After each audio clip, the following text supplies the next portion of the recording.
Welcome, everybody, to another episode of the Potpourri Place Podcast Show. I'm your host, Paul Howard Flowers Jr., and we're coming to you with another segment in the Everyday Entrepreneur series. Now, I've got the absolute pleasure of bringing to you the one, the only.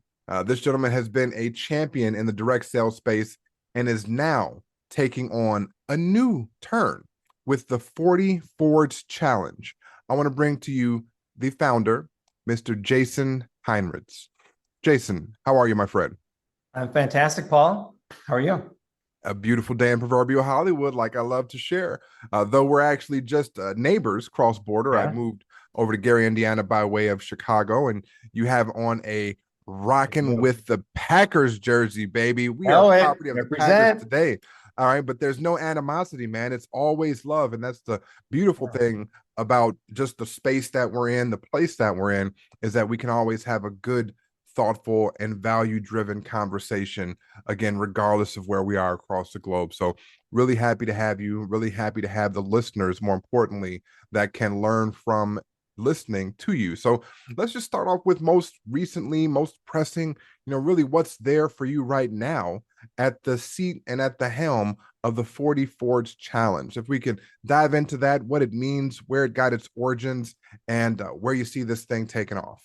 Sure. So yeah, diving right into 40 Forge. So let me start off with I'm a big Jesus guy. My wife and I lead our young adults ministry at church, and so I've been in the direct sales field for a while. I have been a Jesus guy my whole life, but kind of dabbled in and out, and kind of coasted at times and that. But what I found is that there's so many people searching for more happiness, more peace, more joy, and there's all these challenges for like fitness and for business and health, but I haven't really seen a lot of these faith type challenges. And so basically what I did is I took 75 hard, which is super popular, Yep. and I made a Jesus version of it essentially. And it is just an all out 40-day challenge to level up mentally, physically, and spiritually. And so I do find that there's a lot of very successful business people, entrepreneurs, people who are still kind of lost in their purpose or their faith or their true I guess purpose in life. And then also there's a lot of great faith people who are broke or who are just not healthy. And there isn't a good balance, I find, in a lot of people's lives to have all of them going well together. So this challenge, not sure how deep you want me to go into the specifics of it, but it's a 40-day challenge to get right spiritually, mentally, and physically. Again, it's going to be always, Jason, up to you as much as you like to share. Of course, we're going to give some space at the end for the listeners to find a way to actually take part in the 40 Forge Challenge and also how to find you through social media, etc. So with the question, as much as you want to deliver, please, my friend, give the audience the value that they're listening for. So yes. Let's dive right into a couple of things. The space that you're in right now, right? Your pre-launch in terms of your book that's coming out here in just a few weeks. So let's go ahead and shout out the title one time. Yep, it's Wake Up Jesus People. The subtitle is Life-Giving Disciplines to Awaken the Warrior Within. That's coming out at the end of May. And then right now I do have the journal. The journal is out and it is available. And it's kind of funny how I started writing the book a couple years ago. Okay. And as I was doing it, God kept like these little like sprinkles of, how about this? How about that? And I just kind of listened. And so there's the journal that goes with the book. And then the 40 Forge that came out of it as well. I was actually leading a discipleship group at church for a good year. And I was giving them all of this stuff and then sharing all these tips and just like disciplines and morning routines. And at the end, I'd give them this challenge. And as I was writing the book, I realized I don't even have that in the book. So it's funny how some of these last add-ons to the book was adding on the journal and adding in the 40 Forge Challenge. But yeah, I'm in the phase of, we're in our fourth round currently of the 40 Forge Challenge. I do 6 of them a year and we're in full force, promote the journal and then build a launch team in the book space. So there's more eyeballs as it launches here in about a month. Love it. I love it. Now, we're in a space now where the world is in a unique place, we'll say, when it comes to religion, when it comes to politics, when it comes to education, and all of the above. There's this crazy intersection where some things you can talk about and others are just totally taboo. So you decided, wake up, Jesus people, was a theme, a topic, a title, and a way that you could actually bring this to the market unabashedly, quite frankly. And I'd really like to hear where that comes from for you. Where was that spirit that said that this is the title and this is how I'm going to bring my faith to the forefront? Yeah, totally. So when it comes to that, I do feel like, Christianity has a bad connotation about it. I feel like too many people are focused on the rules and regulations of religion, which is where I feel a lot of the struggle, a lot of the judgment, a lot of the hate comes from. But if we're following Jesus, and if you watch the Chosen, it's like, gosh, it's so good. Jesus is all about love.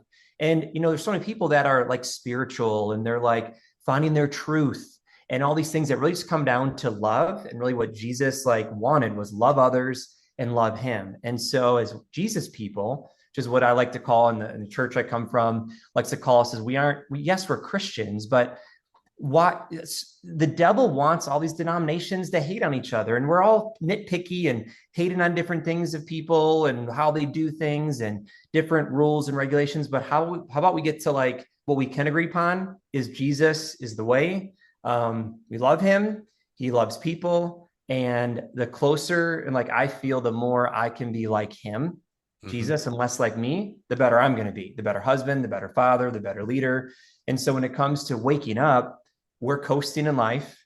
And again, I'm generalizing, but a lot of Christians, they're Sunday Christians and heck, even Creasters, right? Going to church on Christmas and Easter. And that's not the way Jesus designed it. We're supposed to be doing life together in community, supporting each other, loving each other. And whether you're a Jesus person or not, just having that in your life makes life so much more fruitful. And so being able to challenge people to wake up and not coast and not be these just Sunday Christians where they go to check off the box. That's not what it is. It's the relationship.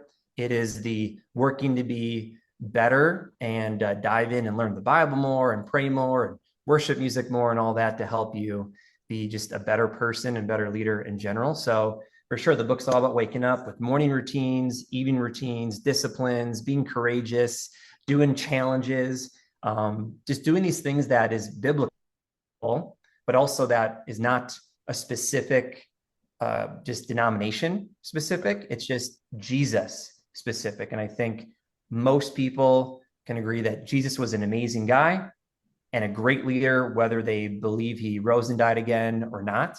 And all people who go to church can obviously understand that about Jesus also. So that's why kind of been all up in people's face of wake up. Why we're not here just to like sit around. Like we're meant to be to make disciples and love others and love him.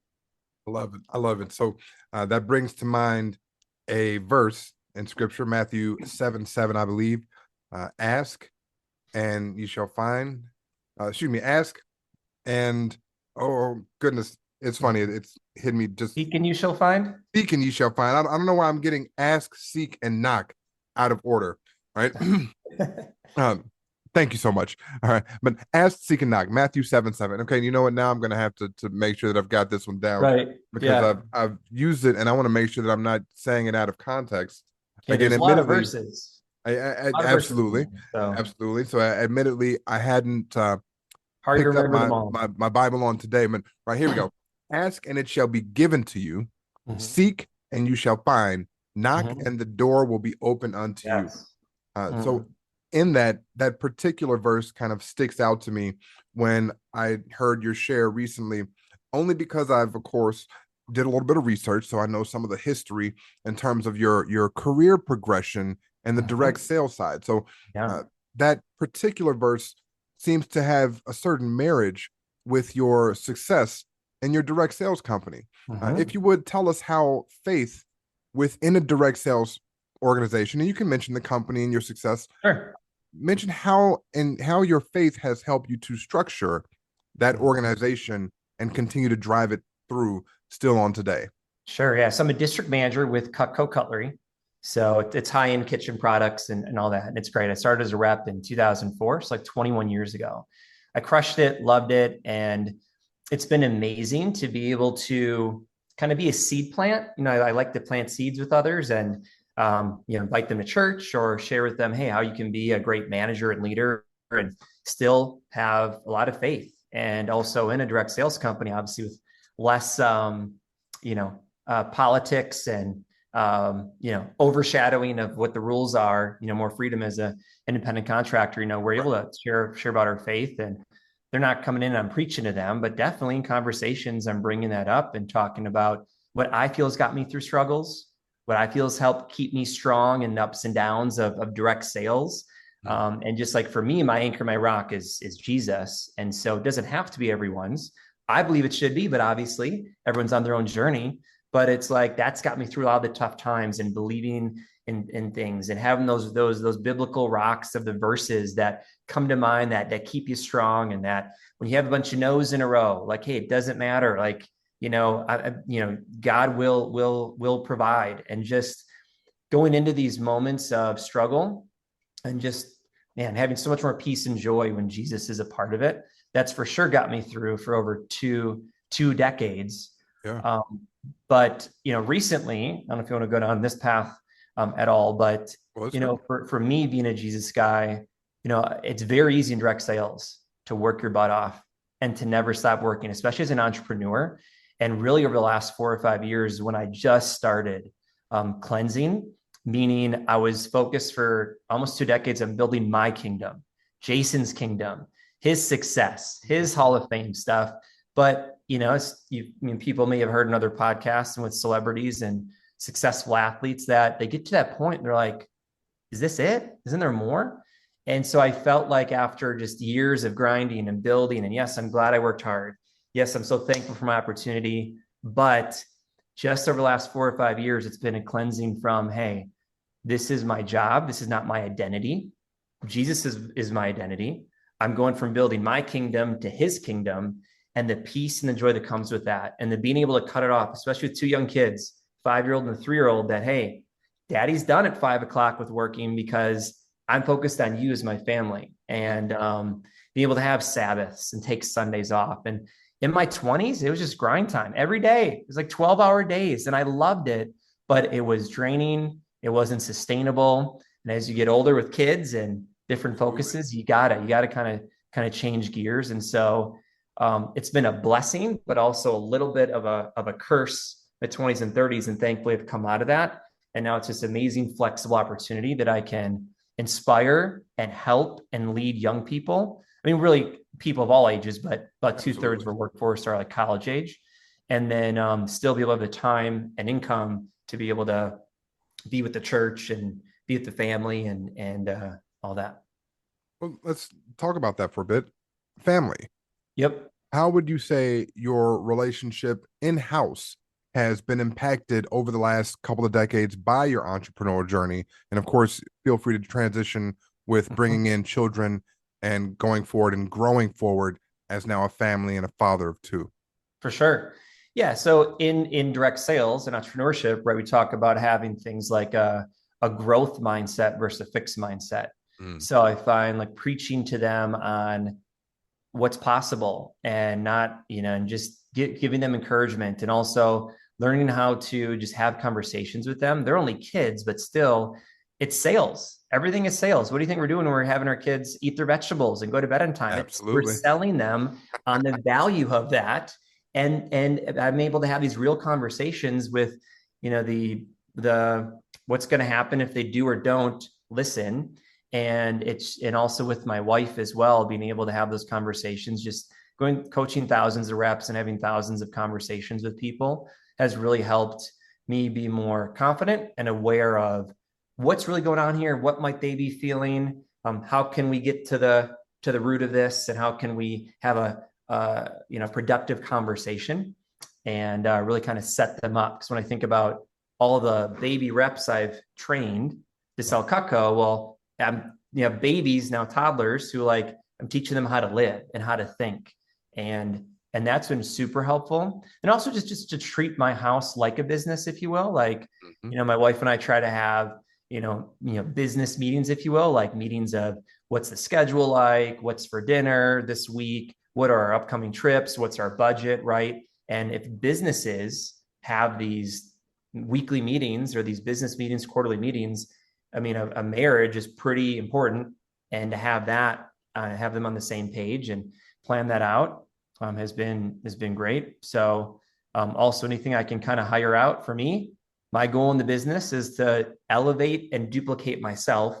And so if I can pay someone less than I'm worth per hour to do something that gives me more freedom and more time to be with my family, well, then that's worth it to me to hire and help out a young entrepreneur like Leo, our guy who does our he is like 15 and does our yard and mowing. And sure, it's $20 or $30. Sure, I could do it, but why would I spend all that time doing that every week when I could spend more time with the family? Or if I can put my time and hours into more productive, result producing hours than mowing a lawn, for example.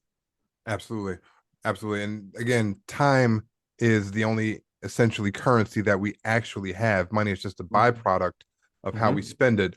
So I'm going to go back to a little bit in terms of the origins for you when deciding to go into the direct sales industry. Was this your first direct sales opportunity? And tell us about what made you stick and stay so long. Sure. Well, yeah, it's my first opportunity. I got a letter in the mail. I threw it away, actually. I threw my first letter.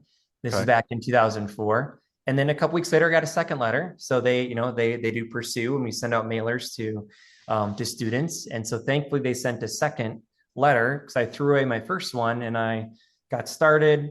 My parents weren't too keen on it. They were a little unsure. My dad's a very blue collar, labor guy who does, he's been an electrician his whole life.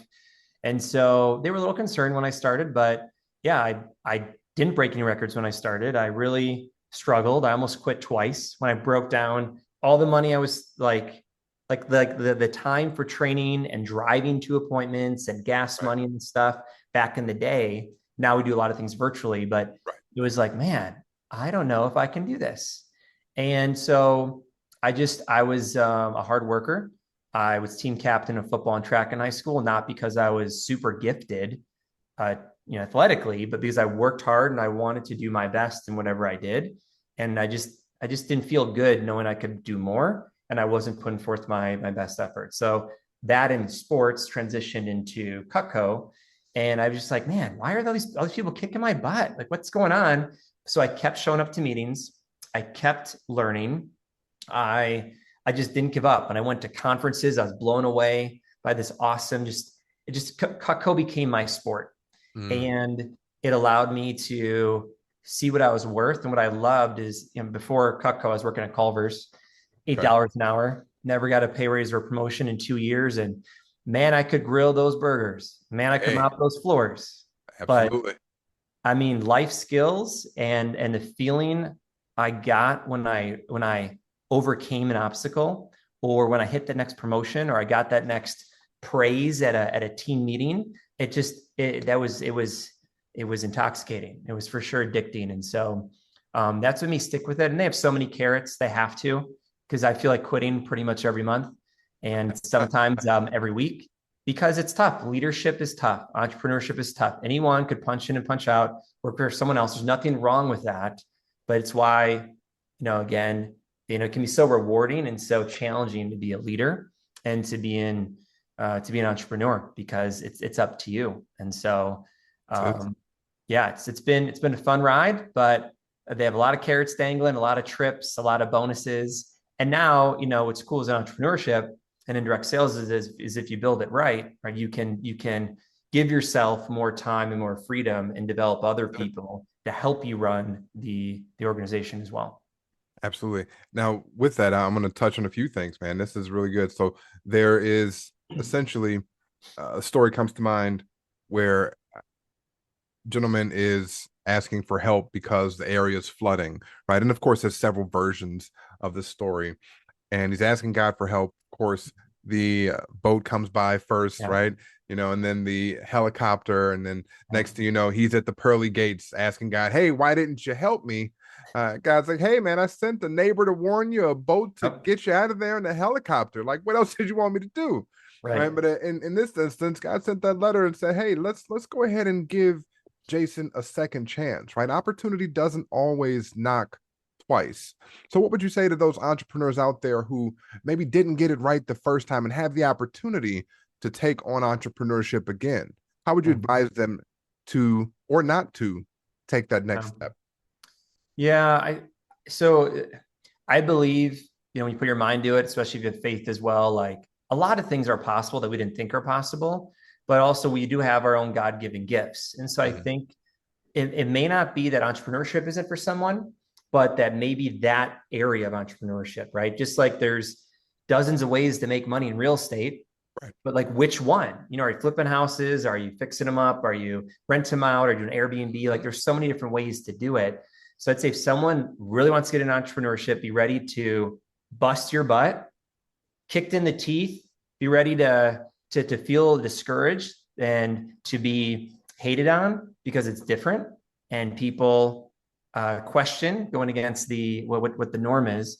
But I would say don't give up if you feel like it's God's put it on your heart or you have the talent for it or you have a passion for it, and that's a big thing. You have to have a passion for it, and you Mhm. have to make money from it too. I mean, it's great to be an entrepreneur, but if you're not making money from it, unless if it's just a side hustle and you have your main income, to go all in on something can be a big risk if you don't have some backups or some other income sources. So be ready for entrepreneurship. A lot of times you lose money in the beginning, and for it to be months, if not years, before you start building up the income from it. But make sure you love it and make sure then you're also good at it. So get feedback. I would say as you're getting started, if you're opening up a restaurant, get feedback on how is it. If you're a massage therapist, how is it? If you're a hairdresser, how is it? If you're a financial planner, right? The list could go on of how are you doing? And if Mhm. the feedback is like, if it's good, well, then great, you're on the right path. If it's not, question, how do I become good? Or maybe I need to switch, change directions and do something different. And just because, you're running a great podcast, right? Doesn't mean everyone should do a podcast. Not everyone should write a book. Not Sure. everybody should be in direct sales. So kind of find your niche. There's lots of ways to be an entrepreneur and there's no one size fits all. Just like workouts and diets, like it's hard to give a general, here's what's right for you. It's like test all this stuff to find out how does your body work? How does your body respond? And then adjust accordingly because not everyone should be a vegan. Not everyone should be in the carnivore diet. Everyone Good. should work out in different ways. So that's what I would say is be ready to get your butt kicked, but work hard and don't give up. And be aware if you have to if you have to pivot. Well, excellent and very well said. And of course, this is the everyday entrepreneur, not necessarily the everyday employee. And we will promote, of course, entrepreneurship, but just like you said, it's not for everyone. And being a student of the direct sales industry, I realize also that there's a heavy amount of influence when it comes to keeping an open mind and actually mind expansion by way of personal development. Could you share with us along your journey how, with Cutco specifically, some of the personal development books that were shared with you along your journey and how those have helped you to shape who Jason is today? Yeah, I mean, there's a ton of them. There's, I've read, hundreds of books, I'd say. There's, anything specific? Really, just getting in direct sales, another big thing about that is it opened me to personal growth. I'd never really read a book before Mm. direct sales because I wanted to. It was because That's I had huge. to for school.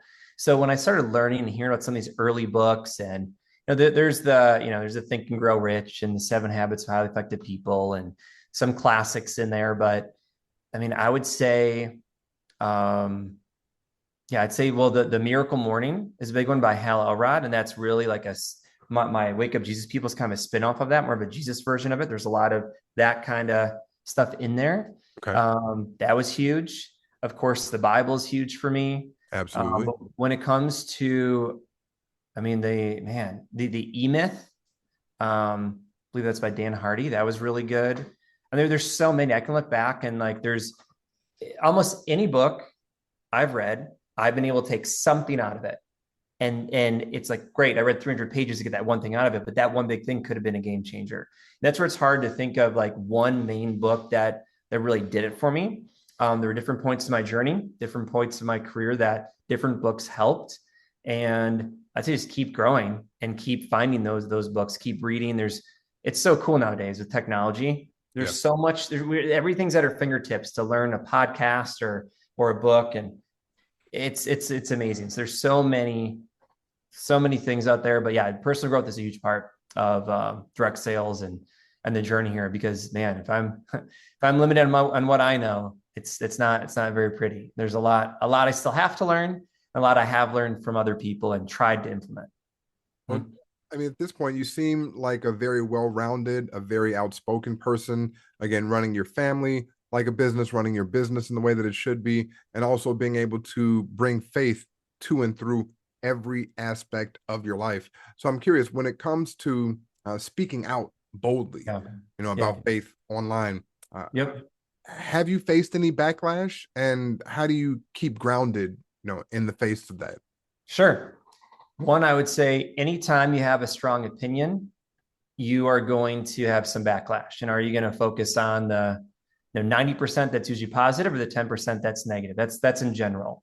I'd say when it comes to faith, I've been very strategic in who I follow and who I hang out with. So sure, I have a lot of followers or people that I don't maybe know what their religious aspect is. But what I find too is if I'm following the whole Jesus is love and I'm a Jesus person, not a Christian, or I'm not a Christian, obviously, but it's like, I'm not posting things like, you're going to hell if you're supporting this. Like that is not going to win anyone to Jesus. That's only going to turn them off. So when I'm sharing what I found to be great and how this has helped me bring more peace and joy, or how this Jesus movie was really inspiring, it's hard to argue with that or to have backlash, because it's a positive, just, hey, just so you know, or here's what I've experienced. It's hard to argue someone's story. And I can't tell my story without talking about Jesus. And so to be able to say that and not be up in people's face of like against them, but yet just share my story, my experience, people can choose to like that or not. They can choose to follow it or not. And I've had lots of people unfollow and unfriend me, and I'm fine with that, because of the people who do, that's my audience. And that's where there's for sure people who I've unfriended and unfollowed because it wasn't bringing me peace and joy. That's, if you hear me a lot, that's my barometer of like, what is this person, is this situation bringing me peace and joy? If yes, great. If not, see ya. Not in a negative way or a mean way. It's just, I don't have time. I don't have enough energy to deal with all this other stuff. And there's also people you're not gonna be able to say the right thing to the wrong person. You can't say the wrong thing to the right person. The right person. So, that's right. Why am I going to argue with some troll or some person that is obviously I'm not going to win them over? And maybe I'm just the seed plant for someone, right? The harvest is plenty, right? That the field is large, and maybe by one post that aggravated someone, they see 100 other posts, and maybe finally they check out church. I don't know, but we aren't meant to. God didn't, our job as Jesus people is not to go and win everyone to Jesus. It's just to live your best life while making a lot of mistakes, as close as you can to the way of Jesus. And as people watch and they see the marriages and the kids and the fruit and the happiness, they should want to desire that and be coming to us to ask about it, not my one thing up in their face or one political point of view or that is going to, change someone's whole mindset. You brought up a family again, so we're going to steer there for just a sec. Your father now, you share with me, you've got, again, two lovely littles, 5 and 3.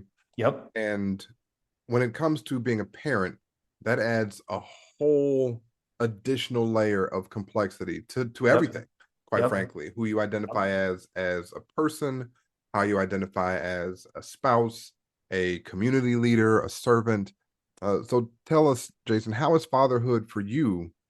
How has that shaped how you view leadership, both in a spiritual way as well as an entrepreneurial way? Yeah. I know what love finally is.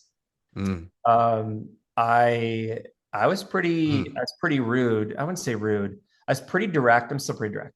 Back before kids, I was way less graceful when it came to when people had family things or if they had kids. I just didn't get it. I didn't understand. So now that I have kids, I understand truly the love there, but also how much, it brought a whole new perspective to faith too, which I can mm. go there for a second of, man, to just think about how much Jesus loves us now. Like I knew he loved us, but now when you think he loves me as much as I love my boys, are you kidding me? So it just brings that so much more powerful. And so that's been huge when it comes to just bringing more love, softening my heart too, to be a better husband as well towards my wife, trying to be a little less cold hearted, I'd say. But then also just for business, I haven't seen people as a number. I've always seen them as like a person and a soul, but now even more like, wow, like it's so much more important of their future and who they become as a person. And if they do hopefully decide to follow Jesus, than it is how many knives they're selling. And so the more I can like love on them, appreciate them, and know that they're also a child of someone. And so being able to like share with parents, like, no, don't worry, I got them. I know you might be a little uncertain about this direct sales job, but it is awesome. And they're not going to get a better, I feel better caring, manager and boss as well. That's not just looking out for them in the business, but as a person as a whole. And I hope whether someone works with us for 3 weeks, 3 months, or 3 years, that they're better off and they're a better, well-rounded person and more aware of faith also, hopefully from me if they aren't already. And that's why God has me here for a reason. I'm here in this position, in this role, at this moment in time for a reason, and I don't want to squander that. You mentioned that you are here for a reason, and it gets tough, Mm-hmm. right? Family gets tough, business gets tough. Jason, tell us about a time where maybe you felt like walking away from it all, and Mm-hmm. what pulled you back. Yeah. In faith, business, or family? You know what? Let's touch on. We're gonna go on the business side. Let's Okay. stick with the business side. Sure. Even just a couple years ago, like 2 years ago, and this is where I wasn't joking before about wanting to quit every month, but there is at least one day where I'm like, this sucks. This is really hard. Do I want this? And every time I think about that, I think about, well, this is just leadership.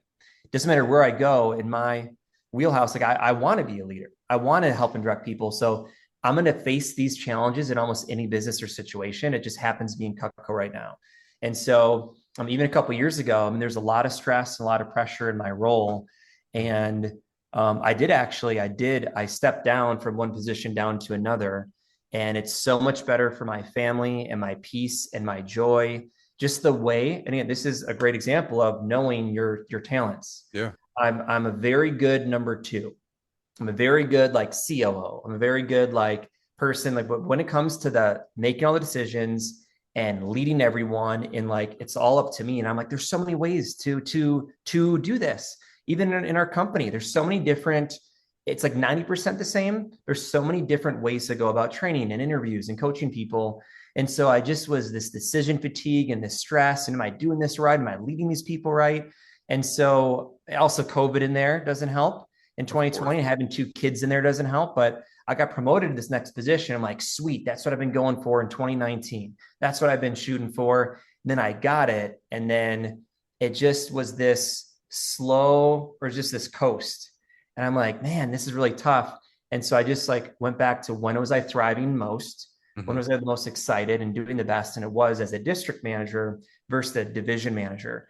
And so it for sure, I know I got judged. I know there's still people questioning going, why did you take a step down? Yeah. Yeah. And why? But it's because the extra accolades Mhm. and the extra and in direct sales, you can create your own income to a point, but Right. losing out on a couple bonuses and things, it's like, well, none of that is worth, no accolades are worth my peace and my joy and Mhm. my being able to be used by God in this capacity. Because before I was too stressed out and too worried and not in my lane. When it came to directing these meetings and doing that role, I had 5 years to try it out. I kept hitting a brick wall. I wasn't getting better, and I could see the writing on the wall for the next few years. I'm like, I don't think this is right for me right now. I'm not saying it never will be again, but that was for sure a time where, and I didn't quit fully. And a lot of people, they run. They go, I'm not doing this. I'm going to look like a loser if I take a step down or a step back. But if it's healthy for you and happy for you, who cares about what everyone else thinks? And so that was a time where I did step down, or I guess, quit, if you will, or want to throw in the towel. But now I'm happy. And we've had four of our last 7 months have been our best months ever. And after I took a step down. So it's kind of interesting how, maybe me, I'm more happy and joyful, maybe more blessings from God, maybe whatever you want to say it is, but interesting. We're doing the same business for 15 years and having 4 of my last 7 months being the best ever of those months. So funny how that works out. So that's business. Unless you want to go any other direction with the business. Let's go on the faith side too, again, because this is a show where we touch believers and non-believers all across the globe. And I'd love to hear again that same area of if there's been a time that you've ever had to step away. Yeah.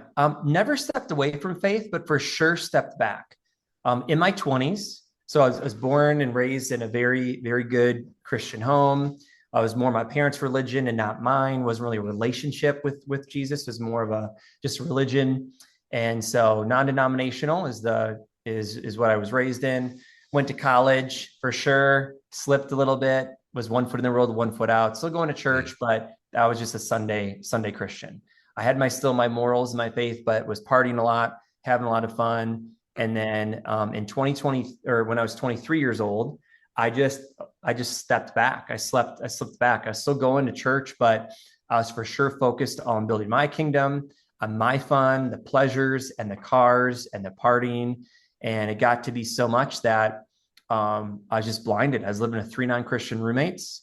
I met this girl, and I thought I'd never have someone move in, and she moved in with the same house with 3 non-Christian roommates. Imagine how that went. Yeah. And it was partying a lot.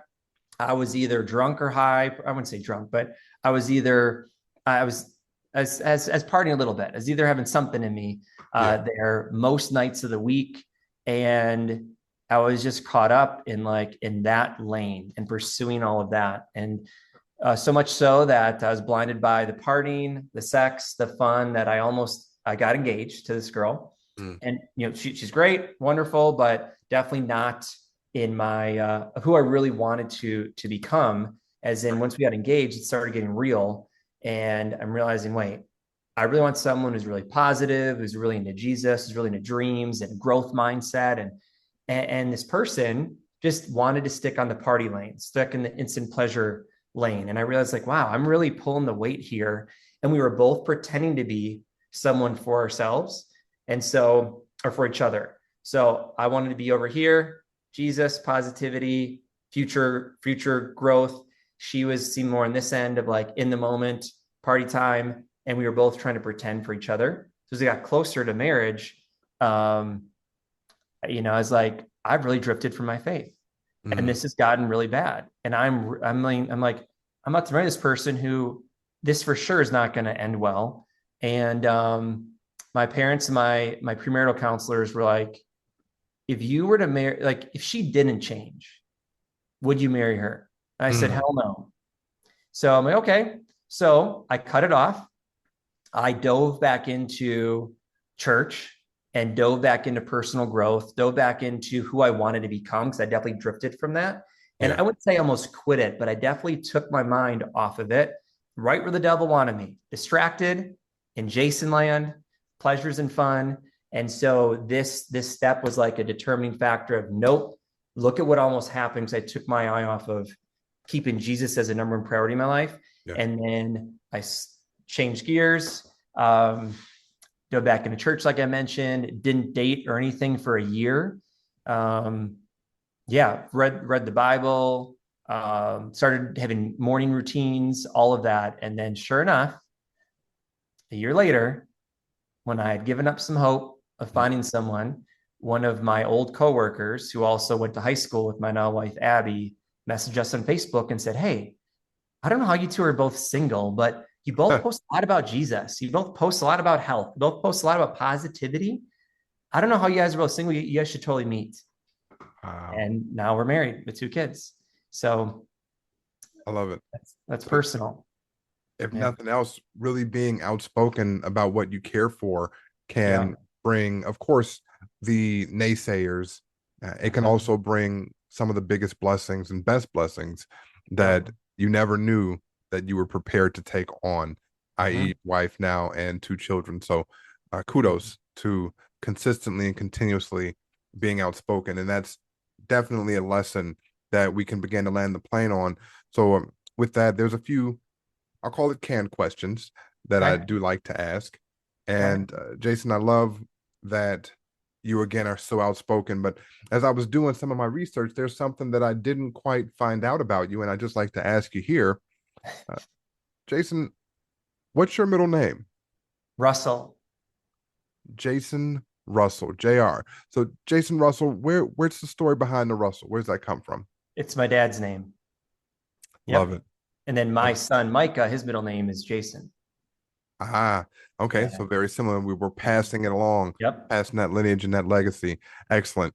All right. And then this last minute, I really just want to be for you. Imagine you've got this crowd. I think right now we're in 25 countries, over 130 cities across the globe. Uh, Talk to them, Jason. Give them a message, give them a word of encouragement. You can give them a prayer, right? But I just want you to spend a minute or so talking directly to the audience and giving them what's on your heart. Yeah. I'd say if you're down, if you're depressed, if you're searching, if you're not happy, if you're looking for more, look into the Bible, look into Jesus, and look into, there's so many answers out there, and there is a truth. And so,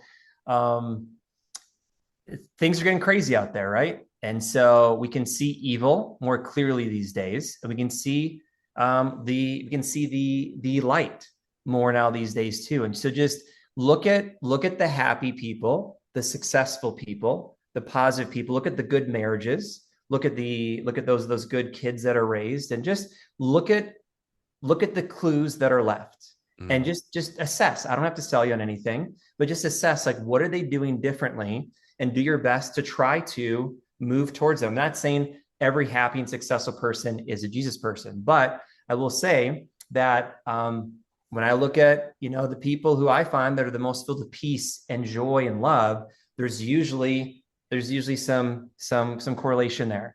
And so I'd say get into a great community, whether it's a church or not. Get into a great community of loving people who support you, people who are going to lift you up. There's too many negative people out there. There's too many trolls out there life is too short to just live it in this. There's so many people out there that are struggling and stressed and down. I'd also say you are not your past. It doesn't matter what you've done in the past. Something I hear at church all the time is you are a product of your past. You don't have to be a prisoner of your past. So use my book, use 40 Forge Challenge, use church, use some of the clues you're seeing, use those to really get out of that rut that you're in, or the past that you think disqualifies you from being an entrepreneur, or that you think stops you from going into a church, or stops you from asking that person out. So you are fearfully and wonderfully made. You are an amazing soul, an amazing person. God loves you. There's a lot of people around you who love you. And so just get around those people and follow those clues of success that successful and happy people are leaving, because they're all out there, and you're going to find there is a theme. There is a theme, and continue to pursue that. It's not going to be easy. The evil and the darkness, the devil want to take you away from that and isolate you in this rut, in this pit, and make you think you're not enough, and you aren't lovable, and you can't start that business, or you aren't welcome to church. But that's all garbage. So good luck, and get after it out there. Love it. Thank you so much, Jason. And if you would go ahead and let the audience know how they can reach you, how they can find out about the book, the challenge, right? Share with us what you'd like to, our best ways to keep in contact. Yeah, for sure. So the 40 Forge Challenge, that can be just looked up at 40forge.com. And that's a combo of some morning routines, something called a sacred start in the morning, reading the Bible, no social media, no alcohol, no substances, no porn, all these things that really hold people back. But anyway, there's the 40 Forge Challenge. There's also Wake Up Jesus People, which is on Instagram, and also the website. So that's for the journal and the book and all things positivity and Jesus. And then, just my name, Jason Heinritz. You can look up on social medias. Feel free to follow or DM, start a conversation or support or share some stuff. I just appreciate you listening and hope it brought you some value.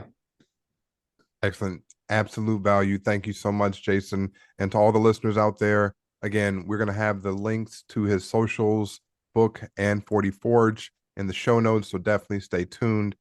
Jason, thank you again so much. It has been an honor, a pleasure, and a blessing having you here. I know that the value has been disseminated now throughout the speakers, and we're going to pray on that and stay on that. So with that, I wish you a great rest of your day. To all our listeners out there, again, it's been a pleasure, and thank you for tuning in. You can be anywhere else in the internet land of things, and you decided to spend this time here with us. Thank you so much. Enjoy the rest of your day. This has been another episode of the Everyday Entrepreneur on the Potpourri Place Podcast Show with your host, Paul Howard Flowers Jr., signing off for now. Until that next episode.